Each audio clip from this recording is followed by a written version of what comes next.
Belize Watch. Knowledge of the past, impacting the present, building the future.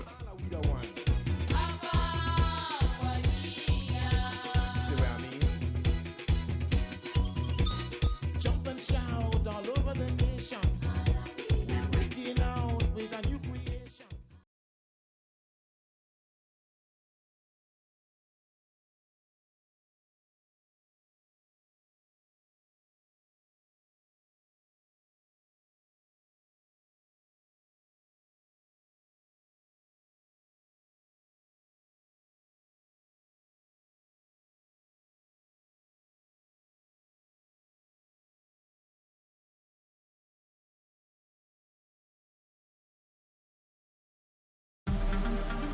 Shell V-Power with 3 times more cleaning and friction reducing molecules. Go well, go Shell.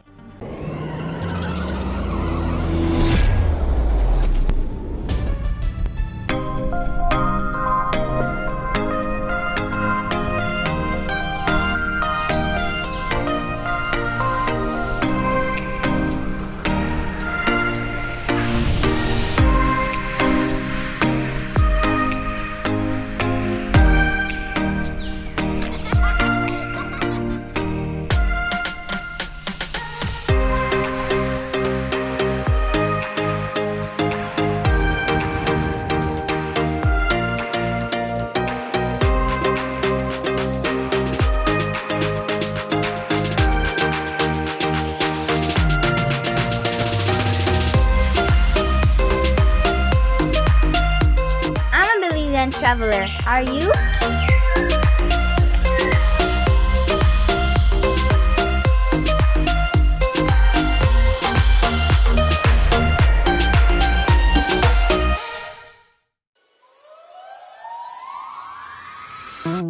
We are Distillery, offering you great products, good service, and of course, the lowest prices in the entire country. Visit us in Belize City, Belmopan, San Ignacio Cayo, Orange, and now in San Pedro, La Isla Bonita. Distillery. Get more? Fieles.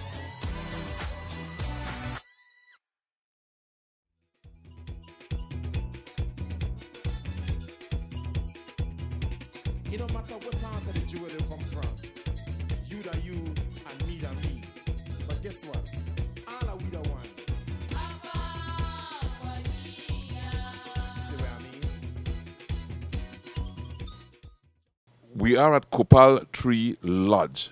Beautiful Copal Tree Lodge. And I say beautiful, really beautiful. Paul, you have outdone yourself bringing me here to Copal Tree Lodge. So explain to us exactly where Copal Tree Lodge is located before I start to talk to my good friend, the general manager, Jim Scott. Thank you very much. Chief, we had a very scenic and beautiful drive from Punta Gorda for about 3 miles to the village of Forest Home, passing through Hopeville, Cat Landing, Forest Home, and onto the junction of the PG San Antonio Road and Wilson Road, where we drove in for about 2.5 miles to Copal Tree Lodge, where we were warmly welcomed by the general manager, Mr. Jim Scott, and the staff at this location. But it's hard to just describe the scenery, because I guess that Chris will catch that on the camera. And we've come to the location where I've met a dear friend I've known from about 1987. That's over 30 years ago, a chief, when he came here as a Peace Corp volunteer into Belize. And I cannot speak for him, but from his action, he fell in love with Belize, because in his capacity as a Peace Corp volunteer, I could recall he traveled nationwide because he was in the Ministry of Health. But taking him nationwide, this commitment to Belize and service took him to the rural communities of Toledo, where he became well known and well abreast on the everyday and the traditional life of the people. And I will not say anymore because we'll be here from Chief, but I feel at home. I think we feel at home from the Belize Watch crew. Yes, I certainly do feel at home here, Jim. And but for formality's sake, let's get to know Jim Scott. Right. Wow, Chief. Paul, thank you very much for the trophy words. You got me to blush, no? But yeah, I think of it as a blessing, even though I was born in the States and I come from a rural community in Upper Michigan. This is my moving to Belize has been a true blessing, as Paul kind of highlighted, from being a Peace Corps volunteer to entering the private sector and working in Belize. Tourism has been an incredible blessing because I've been able to work and live from San Pedro to Punta Gorda, Belize City to Cayo, and I just have so many good friends and now family members scattered throughout those areas. Yeah. No, but I want to go to the beginning before we get into Copal Tree Lodge, right? What inspired you to join the Peace Corps in the first place? Yeah. Well, I think a lot of people who know me or know of me, they assume that I came from an urban area in the United States, where actually I came from a more rural area than Forest Home and Punta Gorda. Small area. 250 people in my village, and it was an hour bus ride every day, one way, to get to my high school. So I grew up in the country. We grew up hunting and fishing, just like rural people in Belize, and it was a very cold climate. The only issue with that is those who read and have that adventure spirit realize that there's so much more in the world than where you come from. And I think because of a love for books and reading, diversity, hunger in my life, I said, well, how can I take a skill that I've learned through my education and take me to foreign lands? And in university, I applied for the Peace Corps, and 2 years later, I'm in Belize. So I didn't have any choice of coming here, but that's where they chose to send me. And when you heard Belize, what went through your mind when they said, Jim, you're going to Belize? What did you, what went through your mind? Geography lesson. I immediately went to the library and pulled up every periodical and book that I could. Of course, we had, back then, you had microfiche film you had to look up, and there were there were computers, but you didn't have internet and that. Oh, huge things, man. Yeah, you just had to go in and, go through, the microfiche and do the research. And I learned the history, and I learned a lot about Belize before I came, just so I would have a good orientation. But of course, the Peace Corps does a very good job of orientating and educating volunteers before. So prior to moving to Belize, I can say now in my life, Belize City is the biggest city I've ever lived in. Okay. So, yeah, I just did research, and of course, growing up in an incredibly cold climate, I dreamt of the tropics. Where I come from, there's a few mosquitoes and sandflies, so that wasn't a shock to me that they don't show those mosquitoes in those pretty glossy magazines and movies, no sure? Yeah. So, but it made me feel at home because I was used to them already, But the only thing we don't have is the snowflies here. So back home they have snowflies and snow drifts and snowstorms and, And getting to know you a little bit more, Jim, what were some of the first things you did in coming to Belize? You did your orientation, but then you had a field that you ventured into. Yeah, well, my first degree was in public health, so I was attached to the Ministry of Health, and specifically to HECOPOP, the Health Education Community Participation Bureau, and through public health. And we work nationwide. So our Belize City office was a national office, and we coordinated a lot of the NGOs as well as the public health teams in the districts. So I was very lucky in that sense. A lot of volunteers are normally placed in a community. I work nationwide. And besides my core friends and people like you who I was very fortunate to meet as a volunteer, I think having that experience and knowledge of the whole country during my 2 years, 1 month, and 14 days as a Peace Corps volunteer. To the day. Yeah. 2 years, 1 month, and 14 days. Chief, imagine being on loan from the U.S. government to the Belize government. I had to work with two bureaucracies at the same time, and I was only in my 20s, right? So I counted the days. Just make I work for one of them. You look at your hours too, right? Right. So it's kind of a diplomatic post in a way, because you really have to be taught that you're representing something bigger than you, and you're doing something bigger than you for that host country. And me, I tell you the truth, as much as people like to say, well, that community service and volunteerism and all of that is great, I got such an education, and now I can say I have had a great lifelong journey because of it. So I gained more from it than I feel that I actually gave. So, I guess that's how I would sum up that whole era of my life, is that I grew so much. I have more diversity in my life culturally and environmentally than I ever had where I grew up. And I embraced it, and I had my pains growing and learning, but I also had many, many joys. So I've been very blessed, and I've been blessed to know you and your family all these years, and Paul Mahong and his family, and people like that all over the country. So, and as beautiful as Belize is in terms of the environment, the true beauty lies within the people. And I think anyone who lives here probably say that. And some people complain about this and that, and or whether it's crime or whatever you want to complain about.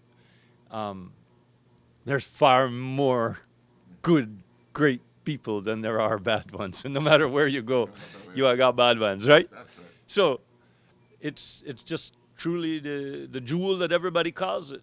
And if you don't see that as a visitor, you must got some kind of blinders on, because I don't care if you're in Belize City or in PG. If you're looking for directions or you're looking for help, there's always going to be somebody there who would go out of their way. But I guess that's what small towns are kind of about too. Belize still has that small town kind of feeling.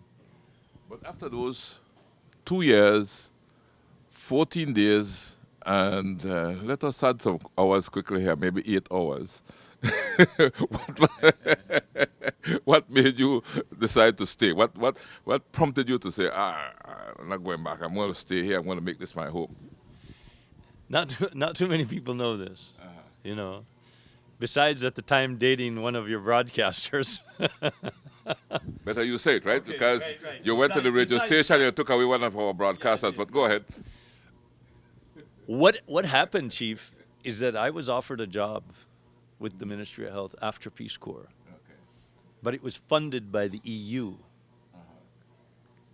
So I finished my service, went home on vacation with the idea that I had this job.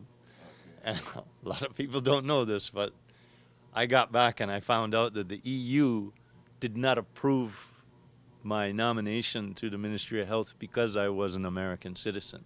And it broke some type of rule. I had to be part of CARICOM state to be eligible to hold that post because it was funded by EU. And I don't know, I had so many friends. I learned a lot of handyman traits that, the average Belizean should know growing up. I sold barbecue for a little while to survive.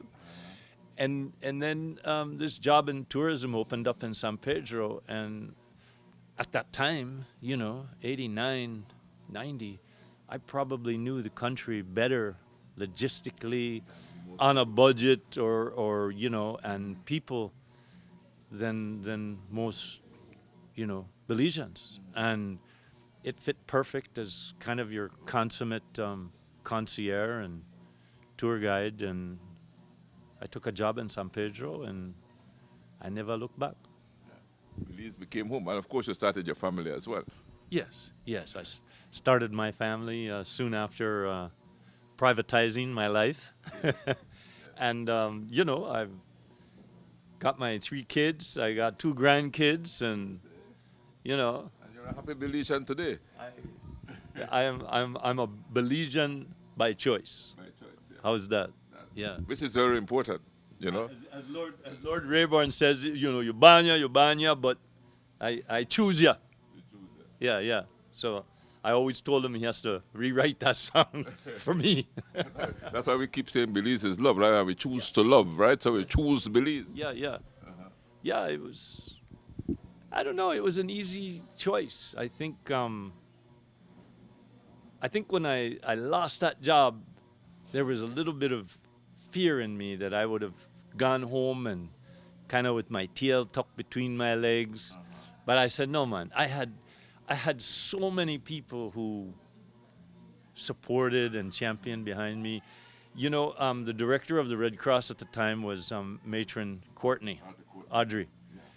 And even though she worked with Red Cross and I was with the Ministry of Health, she was so supportive when all of that was happening in my life for those months. And I had done so many different projects with the Red Cross through the ministry. And it was people like that who just gave me that confidence that, I couldn't teach. Yeah. She's like, I'll you want to teach here, there, she was going to help. And there were other people like her that was just so supportive. And, I had always loved the outdoors. I had always been a diver and a fisherman and loved bird watching and all of that. So it was just taking those skills that I grew up with and kind of learning a new environment and new history. And a little aside here, Jim, I'm happy you brought up the name of Mr. Audrey Courtney, because I remember serving also on the executive of the Belize Red Cross with Mr. Audrey Courtney. And that's an outstanding lady, was an outstanding lady. I always admired the way she carried herself, the way how she conducted the affairs of the Red Cross, and so. I just wanted to pause a little while, and I'm sure you share the same sentiments with me to reflect on the life of Matron Audrey Courtney. Yeah, she really was a strong force in my life. She had very discerning taste. She had very high standards, and she had a wicked sense of humor. You had to understand it. It was a beautiful combination. Yeah, and I'm sure she's passed that down to, but yeah, she was great. And there were other people that I worked with in the ministry. Kathy Butaro, Cuellar, she was great. She's a friend to this day. I think she works in Washington now with PAHO, Pan American Health Organization. Thelda Jones, some of those people. And there's a gentleman that I worked with in the office, Fenton James, Belize City guy. He was great, and him and I had a routine because our head office was at Matron Roberts Health Center across from Pelodi, but we would walk over to the little farmers market there. And you remember, what was the gentleman's name? Raul from Amigos. That's right, Raul. Nobody had much money back in those days, but you could afford to eat there. $3-4, you could get a meal, Belize. And those were the days, man. Those were the days. Yeah. Jim, we touch on what interested you in tourism. Of course, we were captured by the beauty of the country. You wanted to show it off. You wanted to learn more, and you learned more. And like you rightly said, because of the travelings you did around the country, you knew more about Belize than perhaps most people knew at the time, right? Now, what made you come to the Toledo District? What connection do you have with this Copal Tree Lodge where we are seated right now? Wow, that's a long story, which spans over years. But in a nutshell, I had left San Pedro early on, and I went to Cayo. I worked at Chalk Creek, and because I knew Toledo already, Mick Fleming, owner of Chalk Creek, he loved Toledo. So him and I, we had a common denominator with people that we knew. You know, you have the Kings here and the Mejias and Ram Clamps and round guys, right guys, and good guys, and you know. And Mahongs. And Mahongs. That's right. There are many Mahongs here. Yeah. That him and I used to talk that this was just an untapped resource for sustainable tourism, and that he had always had this love, but of course he was so vested in that evolution and creation of Chalk Creek that Mick and Lucy have done there over the years, that it never availed itself for him to take away from that, but he had always encouraged me to. So I left Chalk Creek in '96 and I went back to San Pedro, and after some years there, I hooked up with some people from San Pedro that had more resources than me, and they said, listen, we'd like to do a sister property, and we would want you to be a partner, and we have to do it off of San Pedro. We want something more exotic, different, closer to the mainland. And I said, well, I think from Placencia going south are great opportunities at that time. And so we looked in Placencia, and there were opportunities there, but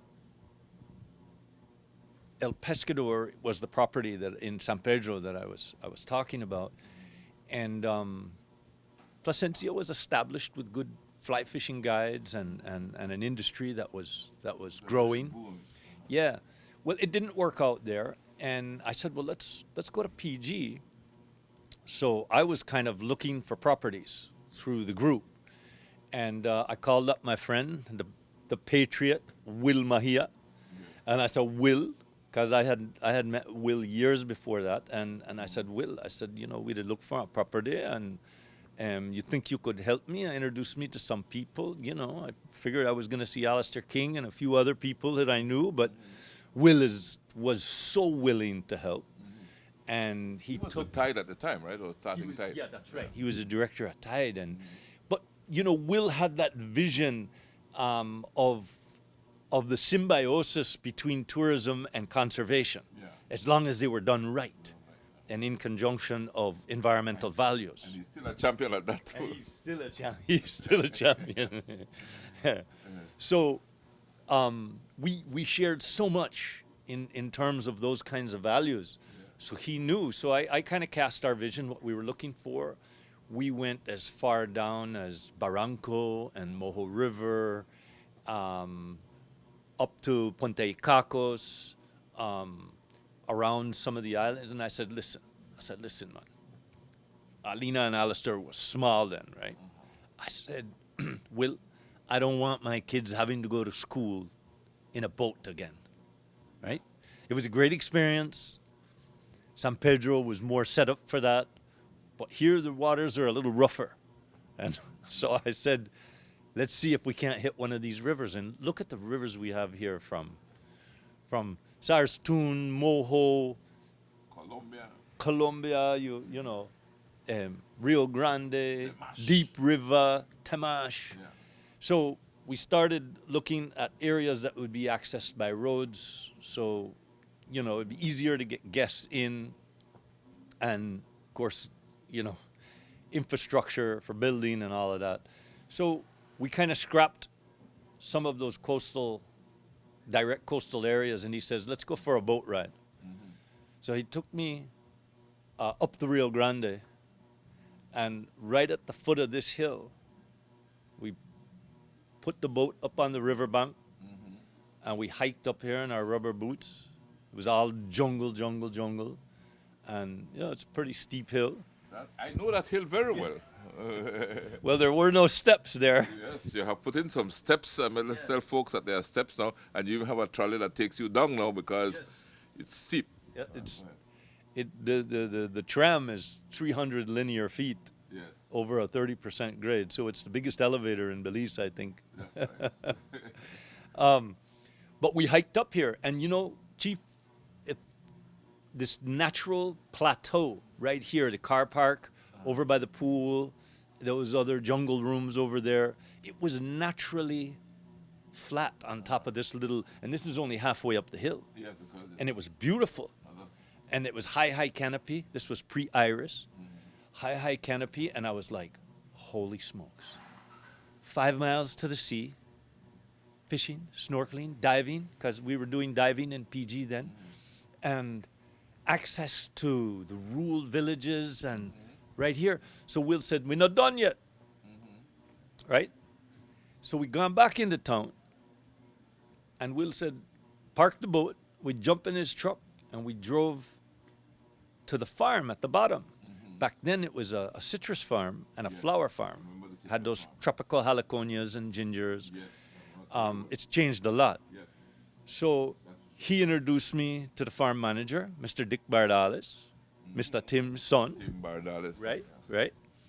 And I met Mr. Tim then. I met Dick. And then, of course, the greater Bardalis clan, and who became lifelong friends of mine. And Dick put us in touch with the owner of the property, who was a foreigner. And I'm probably exaggerating, but the El Pescador team took over a month later, maybe 3 months later. It was so quick because we had looked at so many other places, and we were kind of getting impatient because we were really ready to develop something. And it happened really, really quick.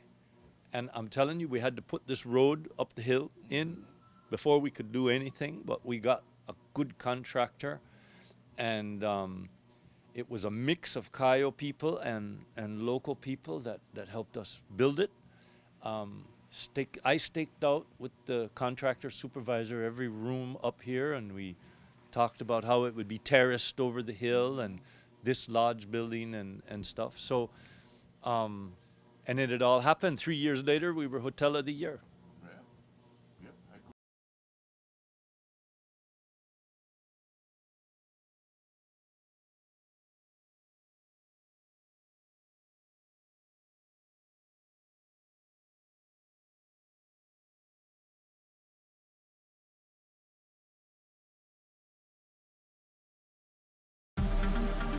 Shell V-Power with 3 times more cleaning and friction-reducing molecules.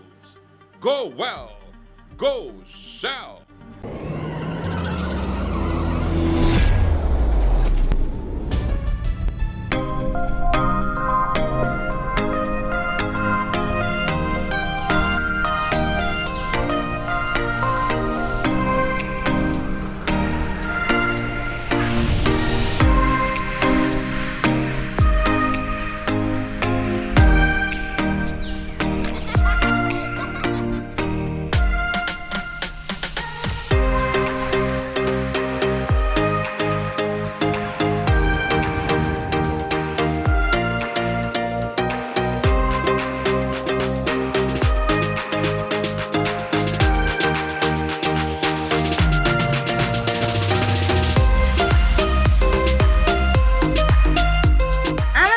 Traveler, are you?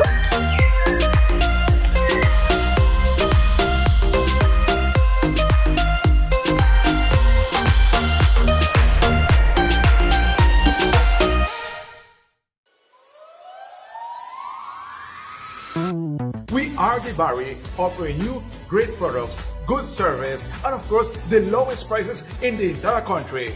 Visit us in Belize City, Belmopan, San Ignacio Cayo, or York, and now in San Pedro, La Isla Bonita. The Barry. Get more? Belize.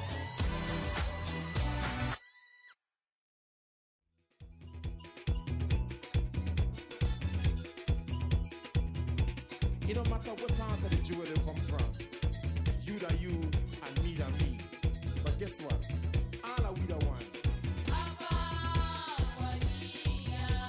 See what I mean? I remember when you became Hotel of the Year. Right. Yeah. Yeah. You were coming here then, and I think because of my broader network and stuff, for us, the success came from what we call Brata, and that was the Belizean tourism market.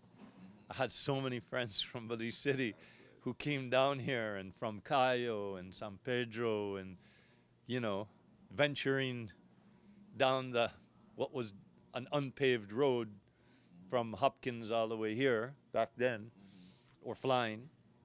And so we had San Pedranos here, we had Belize City people, Cayo people, Orange Walk. I can't remember everybody, but of course a lot of my close colleagues came to visit. The Villanueva family were here many times. Paul Mahung came up the hill with them. So that was really the icing on the cake, because even though we had a great market through the goodwill of El Pescador in San Pedro, the Belizean tourism business was just icing on the cake for us to sustain ourselves at that time, servicing debt and all of that.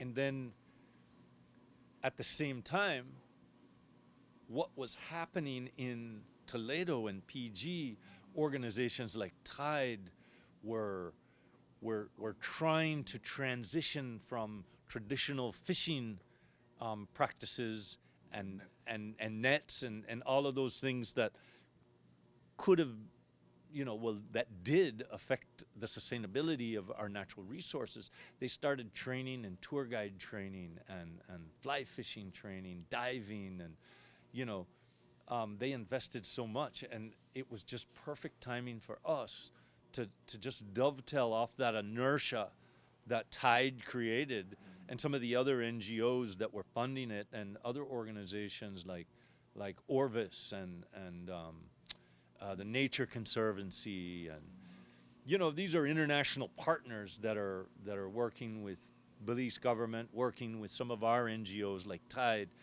and it just paid off. And I came here and I got to know some of the local guides, and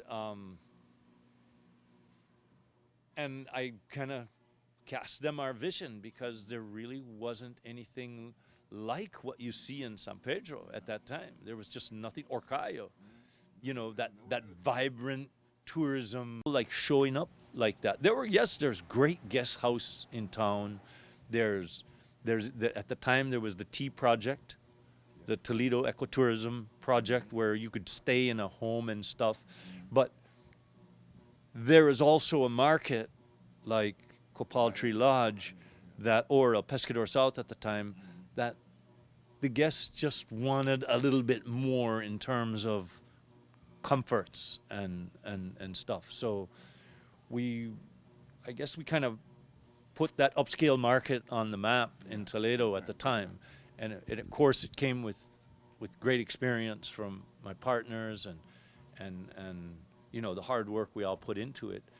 And then of course the Belizeans that helped create this, the Toledo people that helped create this, I can recall, Jim, staying in a room, and you have several rooms like it, where the bathroom, you go and you take a shower, but it's like you're taking a shower out in the jungle, because there's a glass there, and you are overlooking the forest canopy, and far out, maybe if you stand up a little bit taller, you'll look over the trees, you will look at the sea, which is in the distance, or the scenery in the distance. you are having a bath and you're seeing the howler monkeys while you're bathing there on the trees moving from one end to the next. And they're seeing you. And they are seeing you. Yeah, So nature's best. yeah, the monkeys are watching you because it's a glass. You know, I think you did a fantastic job there because, you know, you're out, it's like bathing outside in the jungle. Yeah, well, we tell guests that, you know, that 7-8 foot window in your shower, you know, it's only the monkeys and the birds who are going to be peeping on you because it's terraced over the hill and, you know, nobody walks around below your room. And, you know, those were just some of the little attributes that giving people privacy, but yet being able to enjoy nature's best here, you know. And, yeah, those are just some of the little things, you know. Unique, you know, it makes unique experience. And of course, if you don't want that, you can get a room without that too. Yeah, and you know, there are so many howler monkeys in this area here. You can't go through any day without hearing one of the troops making noise. Right. And if you really wanted to, most of the time you'll see them every day too, right around here. But if you didn't see them today, but you wanted to see them, you could go find them pretty easy. So yeah, it's a very special place. You know, you're in a tropical rainforest, and it rains here more than anywhere, as we all know. It rains here more than anywhere else, but it really doesn't stop what we're doing. You know, and the great thing about being in a rainforest lodge for us, and we tell our customers this, is that we don't charge extra for it, for the rain, you know. Rain comes naturally, right? Yeah, we don't charge extra. So Very good employer, Jim. We don't charge you for the rain, so just come. You're in the rainforest, but you're not charged for the rain. Just to see the forest. that's right. So Chief, we were talking about that transition and the guides getting training and so forth. I would like to say there's two key elements to the cadre of guides in Toledo, besides maybe their ethnic or cultural background, and the authenticity of a Toledo tour guide sharing their knowledge and homeland to visitors. It's the fact that we're so close to the sea. That's right. And the river. And the rivers, the many rivers around here, and you know, from Golden Stream, Deep River, Middle Stream, you know, Rio Grande, etc. But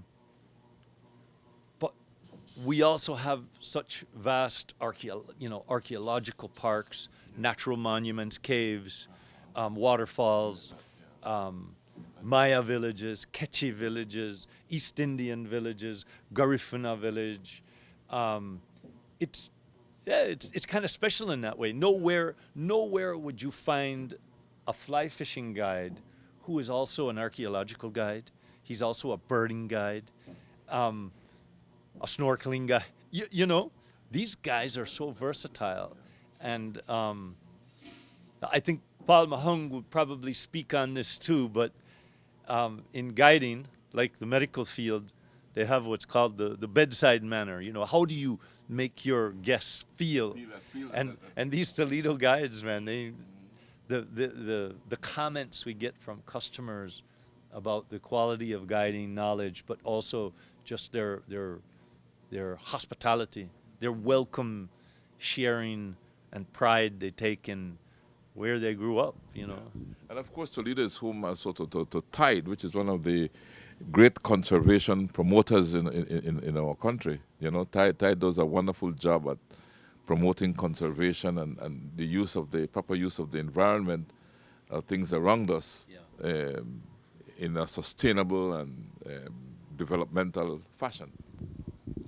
Absolutely, and I don't think any natural area of the country could survive, and especially my industry.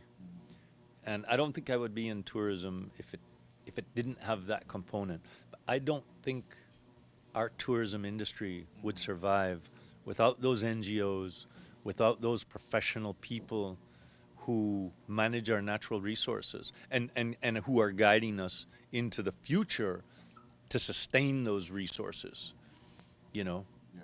You mentioned Paul Mahong, which is right here beside us, listening to us. But and so I need to ask Paul if we have been listening to our conversation, Paul, and let's get your input now. Chief, as I was sitting here and I'm learning a lot, but I was wondering the fantastic name of Copal Tree Lodge, where it stemmed from. I think it's a very good choice. Maybe Jim could comment on that. That's an excellent question, Jim. Copal, it's an incense, right? Well, the Copal tree is a tree, and they're indigenous, to the forest here. They're local throughout Central America. Yeah. But for millennials, the Maya have used the sap and make it into a resin and use it as a ceremonial incense. So, you'll see it throughout the Mesoamerican Maya communities. I've been in churches in Guatemala where before the church starts, they come in with their incense and smoke, and That's all Copal. it's all copal, and it's got a very distinctive smell, and you'll find now that they're using the essence in different types of aromatic ointments, and everything from ointments to just incense type stuff. But yeah, I think it's a significant part of indigenous cultures in the region, and it's abundant here. When you drive in by the gate, the smaller trees, 20, 30 feet high, on the right-hand side coming in or left-hand side going out, those 8, 10 trees are copal trees. They're not quite bearing fruit yet, but they have a very distinctive red berry, and if you were to scratch it, you can easily smell it. But to this day, you can still get copal essence in the market, and when I came, some of the Maya staff, they gave me some incense. You need to bless your house, Jim. You come back to Toledo, and we blessed it, and we did our little ceremony, and you respect those traditions, and that's where I think the name came from, because obviously after El Pescador was sold to the current owner, and I stayed for a while in the transition, and then I was very blessed that I went to the Radisson Fort George Hotel and Marina. Yes, for a while. That's right, the corner of Fort Street and Marine Parade. Yeah. I know you're back And now where you started. Yeah, kids are all grown up, and I'm free spirit, and it just worked out. I had with the owner, I had always stayed in contact with him. I've done a little bit of work and play here over the years from when I left, and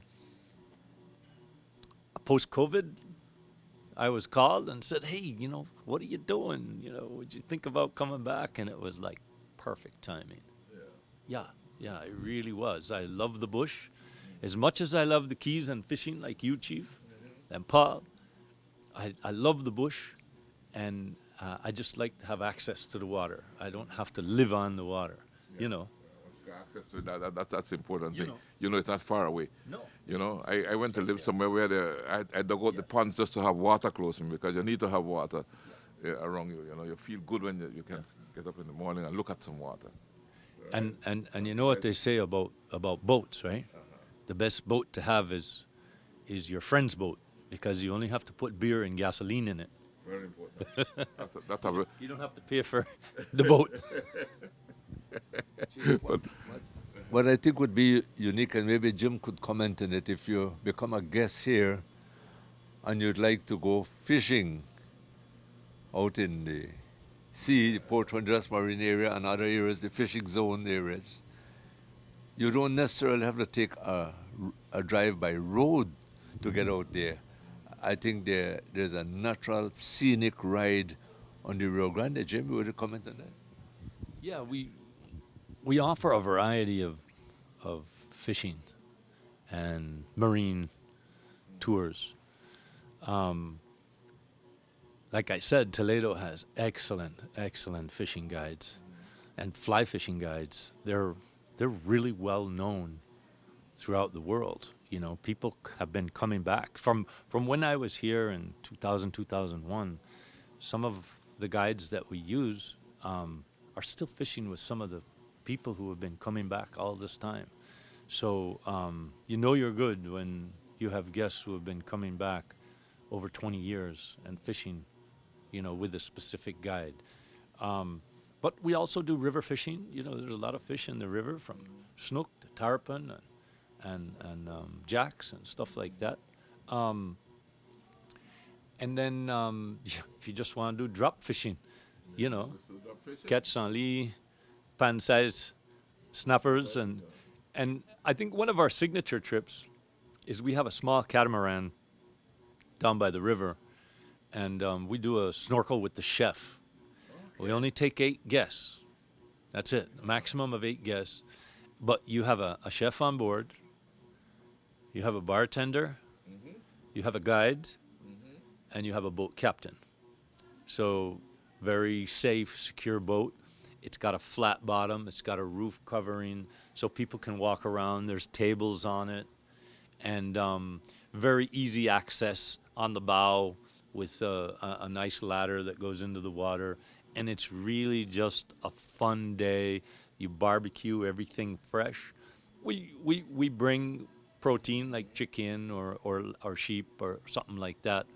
But guests can do a little fishing. The guides will carry them down, and if conch is in season, they may harvest a conch, make a leaf fresh ceviche or, you know, something like that. But the guests will be able to see how our guides or traditional fishermen do it, you know. Now, beside that, Jim, what other amenities or what other tours do you offer? Because I know this property itself is a tour, right? Because you have so much diversity. I guess what also makes us very unique is the fact that we do a farm-to-table concept. Okay. So, but there are 2 components to the farm. There is a commercial side that has a professional agricultural team that grows the cane. We have vanilla, 2 species of vanilla. We do coffee and cacao. And all of those areas are growing really fast. So that's the commercial side. The farm-to-table side, when you came in, you noted, you saw the sheep, you saw the chickens, you saw the vegetable farm. We also have pigs as well. So we have our own slaughterhouse. We have our own team that manage the livestock. All the eggs are, you know, are what they call organic or free-range chickens. They have a pretty natural life. They have mobile pens. So what happens is that we move the chickens through pastures that the sheep have used. And we move the sheep, then the chickens move every day. Their pen moves a little bit. They're getting fresh bugs and other things they're eating. They have a little shelter on the roof, and you know, they're just kind of doing their thing. Then when they're leaving behind manure, which fertilizes the pastures, and then after they've gone through, and there's never a shortage of rain, so the grass grow quick. You move the sheep back in, and there's just this whole rotation. So, yeah, if you eat our chicken on the menu, which is on every menu, if you eat our eggs, it's a notable difference in the taste from a commercial type farm. We do so. Every menu has sheep, lamb, chicken, and pork. Now we do use some really good meats around the Toledo District and our partner Running W. So we do beef on the menu every night. We do pork, we do lamb, we do chicken, and then of course we have a host of local fishermen where we get our seafood from. So there's always seafood, there's always beef, pork, lamb, chicken, and then we also do a variety of vegetarian dishes as well for our guests. So you don't import much of the stuff that you serve. You all have it. You have it much here organically and grown here. A great deal of it. We can't produce everything that we require, but a lot of it just comes from local farmers. You know, you get stuff in the markets and like everybody else. And some of the things we do in the organic farm, like arugula and mustard greens and collard greens and bok choys and, you know, Chinese cabbages and stuff like that. Those are kind of unique for here, but it complements whatever we might get from a local farmer as well, you know. There's also you talked about the archaeological sites that are on the property. I can remember doing a show along with Paul. Remember Paul at the old sugar mill that was left here by the Confederates. That's still around.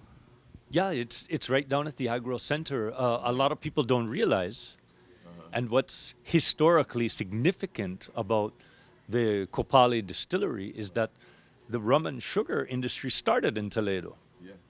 And in the early 1800s, there were distilleries, there were sugar producers here, and of course, you know, some of the same families who were rooted in Toledo eventually migrated up north as the industry evolved and horticulture and agricultural technology evolved, and you find sweeter rums in the north and sweeter cane, perfect for sugar. But the cane we use is a traditional cane that's indigenous of here. Yeah. So the distillery calls it heritage cane. So the black canes and the red canes, it's not the same cane that's used in the north. Yeah.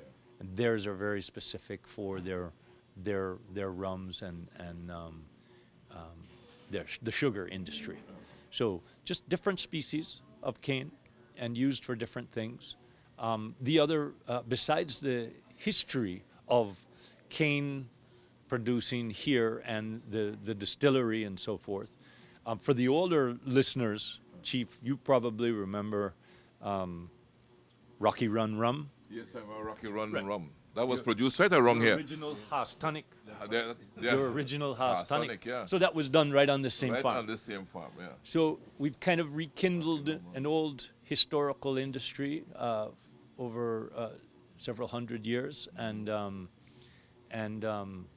it's a pride. It employs a lot of people. And the way the rum is produced, as you probably learned, you guys were with Desmond? We did a show with Desmond on the production of the Kopal rum, uniquely produced. Uniquely produced because this rum is made from cane juice. Cane juice and not molasses. Not molasses. So it's an old French style, which there are still a couple companies producers in the Caribbean, French Caribbean, and I think one in Barbados, that do the agricole distilling process, meaning you have, there's only a small window, but you have to literally take from the cane field and squeeze that juice, do your filtering, and then distill it. Yeah. You can't allow that cane to sit there, ferment, or anything else. All the fermentation has to take place in the distilling process. So and I've had a lot of friends like from Belize City, and they're like, well, this rum is very different. I said, well, you know, we cut our teeth on some pretty good rum in Belize, and it's a lot sweeter. It's Belizean. It's Belizean, but it's a lot sweeter. Yeah. So we're used to a sweeter rum. This is a very pure. You catch the essence from the soils and from the natural fruit trees, and the difference in the type of cane. Yeah. So it's, you know, I don't want to say it's cleaner. I don't want to put down any rums that I cut my teeth with in Belize, but you introduced me to a little Haas Tonic and bitters. In those old days, we used to take some Haas Tonic and bitters the truth. That's right. But yeah, what you'll find is that a lot of the rums are sweeter than a Kopal rum, but the Kopal rum goes perfect with so many different types of fresh herbs and drinks. I don't think you'll see a rum menu as diverse as this one, because we're so lucky that so much that comes up from the farm, you know, from the allspice tree to sage and other herbs, we're mixing drinks with that. And like a lot of rum drinks, the foundational essence is like a daiquiri. But, you know, have you had the ginger buck already? I'm sure maybe, yes, I'm sure the last time I was here, I must have had that because favorite we drink. tasted so many blends of Kopali with the Kopali rum that We make my favorite drink, and Will Mahia introduced me to it, is the ginger buck. And it's just a strong ginger, cold pressed, and a little bit of lime and Kopali rum. So good. yes. You have to like ginger though. I But love getting ginger. it fresh from the farm and, you know, the whole process, you know. And mojitos and, you know, like right now, the Jamaica or the Sorrel. Sorrel. Yeah. Sorrel's Sorrel's in season. Yeah. So we have so much of it. We make syrup. So we have a Sorrel wine. bunch of sorrel drinks right now. We don't make wine. No, you don't We make make Kopali drinks with it. Kopali drinks Yeah, with yeah. the sorrel. With the sorrel. Wow. It's delicious. Yeah. Yeah. So you have to try that. will It's try that. and it's perfect for Christmas season, isn't it? Yes, yes. It's pretty and it tastes really nice. So. Now, when one is staying here, Jim, one has access to all these things you're talking about, right? You can Yeah. go and tour the rum factory, the rum distillery. Right. You can tour the fields. You can go out into the fields and see the different things that are going on. So it's a whole, and you can, of course, tour the rainforest. You can go Yeah. out on the river. You can go out to Port Honduras. There's so many things you can do by staying here. Well, I'll get specific. Give you our little menu. All those things that we were talking about, we try to share that information with our guests. So we do a farm tour, which is basically an orientation of the whole farm to table concept. You get pet the little baby lambs and see the chickens and pick plants out of the garden and eat them right there, or coffee. So we do the farm tour. We do what's called bean to bar, the cacao bean to the chocolate bar. And we have a bunch of mini little chocolate makers. And the guests actually get to learn everything from the propagation of cacao, grafting techniques, all the way to the whole fermentation, drying, roasting, and then making chocolate. So we do make our own chocolate. I have a little sample here. Okay, so these are made here. These are made here. Copal Tree. So we have a dark chocolate, a milk chocolate, and a coconut crust chocolate. Very, very good. And then we make chocolate chips. We make rum-filled chocolate, truffles, and stuff like that. We grow our own coffee. We do have a partner farm in Guatemala. It's not ours, but they do their coffee organic like we do. So we have 2 species of a lowland coffee, and then we mix it with an organic highland coffee from Guatemala, and we roast everything here together and we make the blends. So in the rooms, it's all our coffee. Yeah. In the restaurant, all our coffee. And if you really like it, you could get a pound of coffee to take home. We have, like I said, we do have a vanilla farm. Vanilla? We sell vanilla in the farm. All of the vanilla essence that we use in our kitchen and chocolate is from here. Yeah, the vanilla bean. It's a type of orchid, right? There are a lot of programs. There are more and more people growing vanilla now. It's very expensive. But that makes a lot of vanilla, just those 2 beans there. Can't smell it. Yeah. But we use all of that here on property.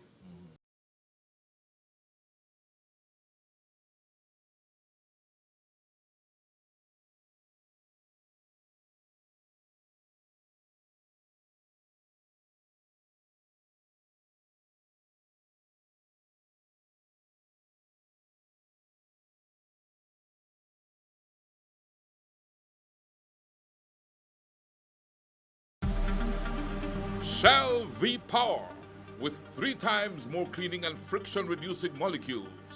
Go well. Go Shell.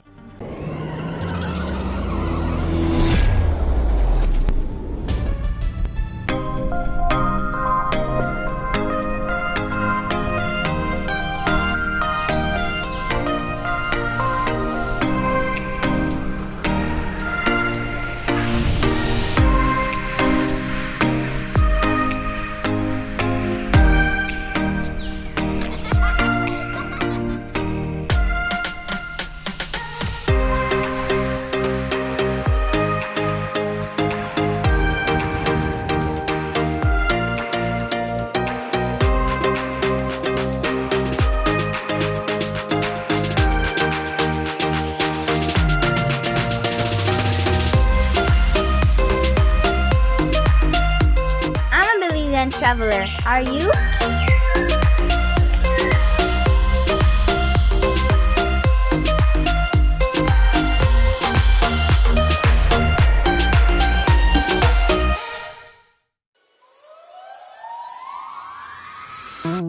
We are the Barry, offering you great products, good service, and of course, the lowest prices in the entire country. Visit us in Belize City, Belmopan, San Ignacio Cayo, Orange, and now in San Pedro, La Isla Bonita. The Barry. Get more? Be less.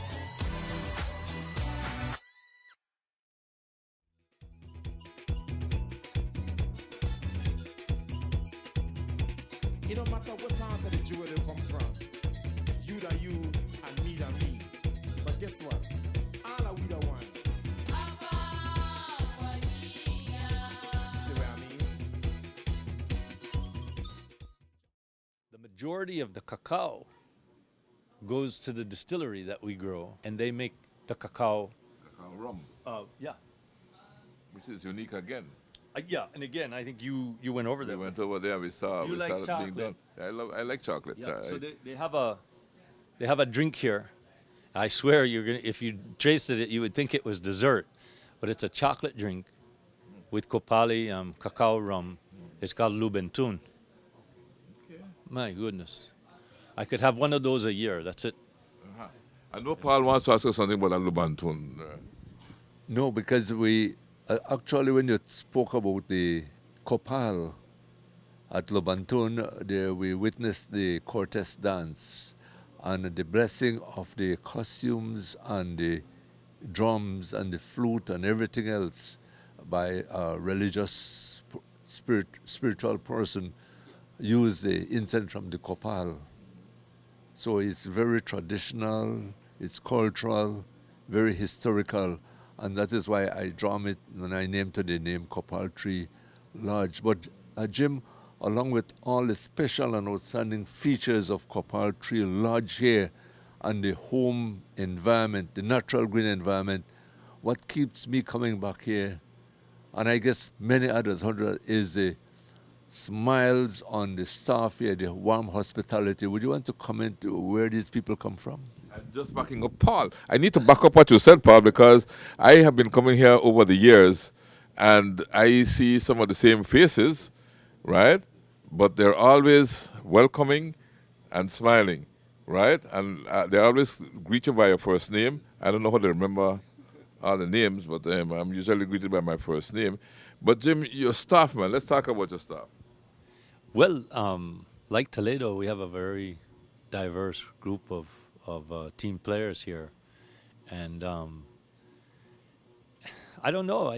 Toledo just has no shortage of people who have very high standards in how they treat one another, and they just make our visitors feel very welcome. And it doesn't matter where you're from.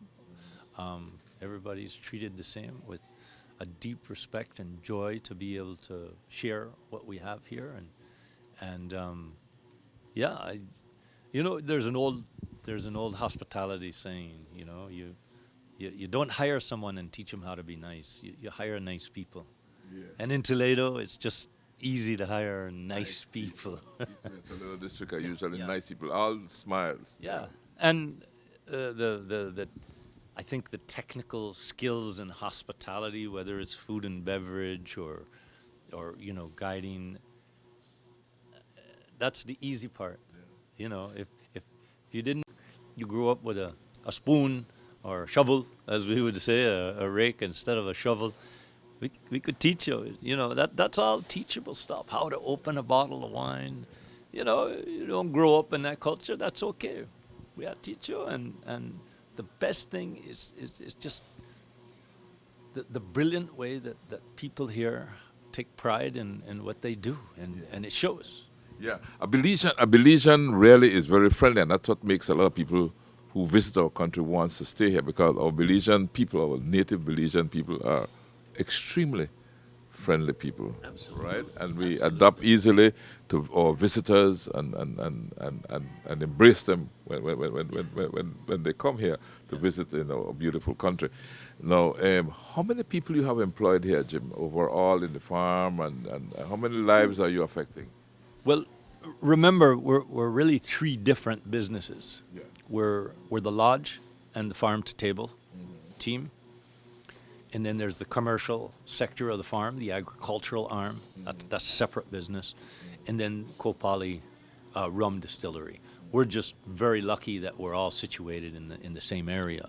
So when we have, my crew is around 70, 75 right now. Wow. Yeah. And that's just here at the lodge. That's just the lodge and the livestock and farm. Commercial, I'm not 100% sure. I don't. And then the distillery employs another amount. And they employ a lot because even though they can only distill seasonally, as I had explained with the agricole process of their rum, they're bottling year round. They're moving barrels that are there for aging purposes. Yeah, so there's huge warehouses, barrel buildings. Yeah, so all of that next year, I think they told us that next year, well, coming up soon, they're going to be launching their aged rum, and I've tasted samples of it, but it's barrel strength, so it's like 140 proof or something like that. But you just put an ice cube in it, and it's one of those kind of rums that you just want to, sip, like our tibaroon. You don't need to mix a lot of stuff in a really good rum. It's good right by itself with an ice cube or maybe a little bit of water. So I think what they're going to be doing is finishing that process and then bottling the aged rum. I don't know about the names or anything like that, but they at least told us. So very unique. They also have a whiskey, but that hasn't been. It's still in the barrel. I think 5 years. Okay. It's been in the barrel. So I told them that I really can't wait to try that one. I want us to do the launch here, and we'll invite you, Chief. Please do. Because I think what they said, it was only be sold in Belize. It's a limited amount, and it has a very unique story as well. So we'll wait for that. But like I said, the agricultural tours, we talked about the bean to bar, talked about the farm tour. We do the distillery tour, right? And you get to do tasting and stuff. This is their tasting table. We do a medicinal trail. You learn of traditional healing plants from the jungle. And you can just stop in and have lunch. You could drop in and have lunch. Yeah, when it's really busy, if you want to come to dinner, please call in advance. Ahead of time because it gets busy. It gets busy at night, yeah. How many rooms do you have, Jim, again? There are a total of 17 rooms. You have the 12 jungle suites that are at this level. These are the original 12. And then up, we have another tram that goes to the top of the hill. And we have 4 canopy villas up there, which are very, very unique and much, much larger. They have their own bar up there, their own pool. And then we have a yoga studio up there as well. Okay. So, and it's kind of canopied over the top of the hill.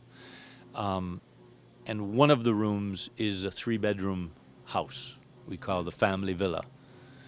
So all the other rooms are just single bedroom, either 2 queens or 1 king all of our rooms. So total of 17 rooms. Yeah. And if I want to stay here, where do I find you? How do I call you? Just say, Siri, what's the number for Copal Tree Lodge? All right, and we got it. Yeah. Paul, anything from you? No, I'm okay for right now. I'm chief. I'm learning so much about Kopal. I've been coming here so often, but with Jim talking about it now, I feel that this is the place I'd like to spend some holiday time. Look at honeymoon, Paul. And full moon too. Producer. Jim, from where I am sitting, I cannot help but observe a sign that says committed to community. And I noticed below it says we donate dollars to, and I can't read the rest of it because from where I am seated. But tell us about your community involvement and the community involvement of Copal Tree Lodge. Well, that sign that you saw behind the front desk is basically telling our customers that for every night you stay here, we take $5 10 Belize dollars out of the room rate, and we put that in our philanthropy fund. And that goes only for Toledo-based community projects that communities or groups can solicit to us for donations. We, based on the group.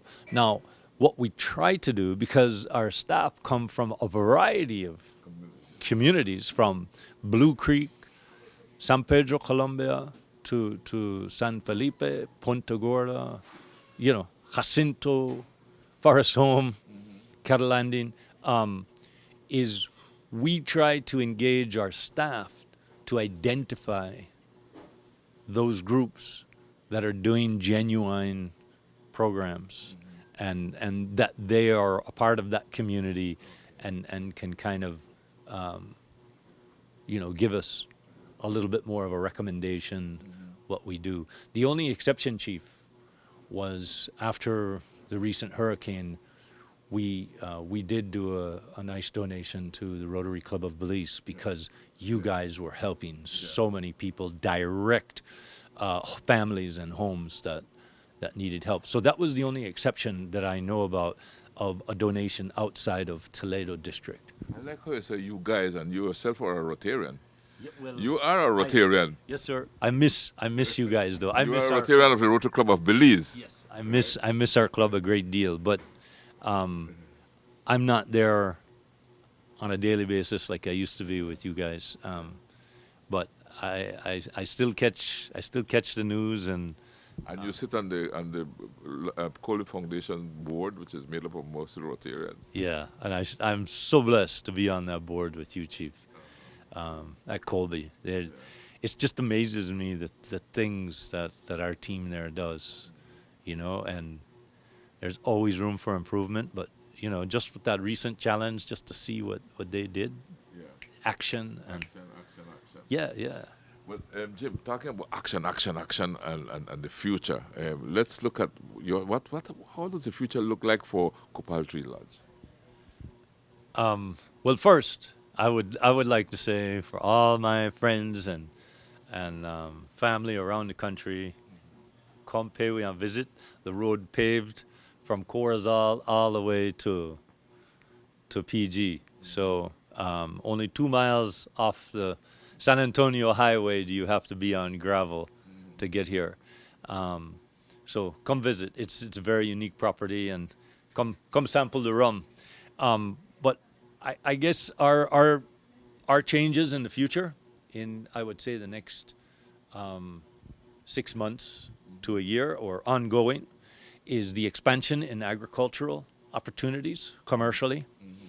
So we're planting cacao regularly, more vanilla, diversifying in the vegetable farm, and then if 2023 continues to develop the way it has, probably expand more rooms. 17 rooms is still considered a small, medium, size resort in Belize, and that's kind of what we're looking at. Continue to expand our philanthropy program. Obviously, as busy as we have been in the last year and a half, and are looking to be for 2023, that means our philanthropy program is going to expand exponentially as well, just like our farm and other things we'll be investing in. Another sizable investment that we should see in 2023, 2024 is alternative energy sources to subsidize, the feed we get from BEL and Hydromaya. So you may see some solar farms, basically just elevated pods in some of our open pastures and stuff for solar energy. Probably not a lot of battery backup, but at least during the day to be able to subsidize the energy that we're consuming in our rooms and stuff. So those are things that I see will expand in the next, ongoing. Agriculture is just evolving every day. They're always expanding cane. They're always expanding cacao because there's so much need. But coffee is going to expand just because we go through so much coffee. As we get busier, we need more coffee. So, those are the big things. Yeah. Right. Well, Paul, before we leave, anything from you? Well, Chief, I am very grateful, first of all, to Mr. Jim Scott, the General Manager of Copal Tree Lodge, and the entire staff, and all others who have worked in the past years and presently and in the future in making what Copal Tree Lodge is. We are proud that it's part of the Toledo District in the first instance, but by extension, a part of Belize. And I guess for Belizeans, as well as visitors from other parts of the world, I guess a visit to Copal Tree Lodge in Toledo is a lifelong good experience. And I invite families and others to come by and experience what we have experienced in the past year and what we are still experiencing, the hospitality and warmness of Copal Tree Lodge. My very good friend Jim, I'm going to leave you with the last word here.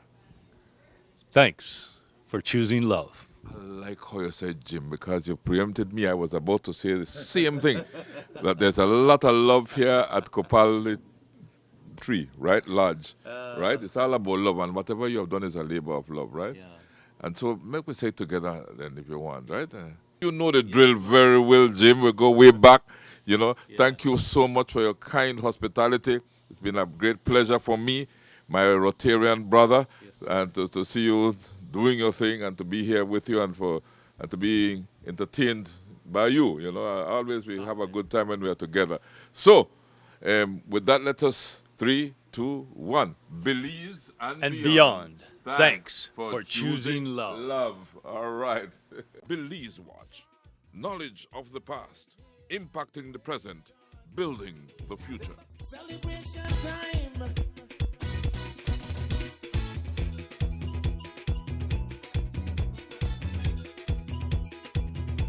It don't matter what part of the jewelry